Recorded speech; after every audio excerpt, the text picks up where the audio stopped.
Ces déplacements sont devenus de plus en plus furtifs. Il s'agit bel et bien de Félix Antoine Tshisekedi Chilombo, président de la République démocratique du Congo. Il vous souviendra que récemment, il y a eu des nouvelles mises en place au sein du cabinet présidentiel, certes des mises en place qui ont créé un tollé avec notamment la nomination de Serena Tshisekedi au poste de secrétaire particulier de son père. Mais quelques jours après, l'opinion constate effectivement qu'il y a eu certaines améliorations. Au début du mandat, il y avait fuite des dossiers, l'agenda du président qui était connu, l'itinéraire de son avion, mais depuis cette mise en place, plus rien ne s'est passé comme avant.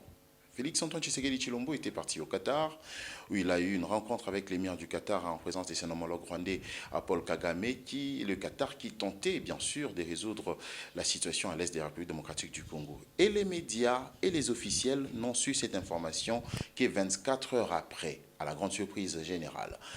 Autre surprise, il s'est encore rendu en Angola, c'était ce mercredi 26 mars, une visite éclair que personne ne pouvait envisager ou encore imaginer. D'où l'on s'interroge sur les nouvelles méthodes au sein du cabinet présidentiel après le grand ménage qui a été effectué.